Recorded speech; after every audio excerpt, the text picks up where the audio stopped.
আমাদের কিন্তু আপনার একটা প্রতিপক্ষ আছে, নৌকা নাই কিন্তু আরেকটা মার্কা আছে। তো কি মার্কাটা? দাঁড়িপাল্লার কাকে দেখছেন আপনারা? এখানে এই অঞ্চলে দেখছেন 91 সালে ছিল, আপনার ছেলেরা দেখেন 91 সালে দাঁড়িপাল্লা ছিল, তখন আপনার খুব কম ভোট পেয়েছিল, ঠিক না? আমার কথা হচ্ছে যে আমি আপনাদের পরিচিত, দীর্ঘকাল ধরে আপনাদের সঙ্গে কাজ করে এসেছি, কোনদিন আপনাদেরকে ছেড়ে যায়নি।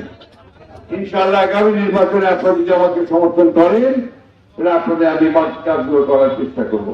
আপনাদের এখনো কিছু কাজ বাকি আছে, এখনো কি রাস্তাঘাট বাকি আছে, এখনো কি স্কুল বাকি আছে, মাদ্রাসা বাকি আছে, মন্দির বাকি আছে, এখনো বাকি আছে না? ওই কাজগুলো আমি করার চেষ্টা করব। আপনারা আমাকে সেই সমর্থন যদি দেন তাহলে আমি ইনশাআল্লাহ আমার কাজগুলো করার চেষ্টা করবো। তাহলে মার্কেটে মনে আছে বল, মার্কেটে ঠিক এর আগে আমরা এমপি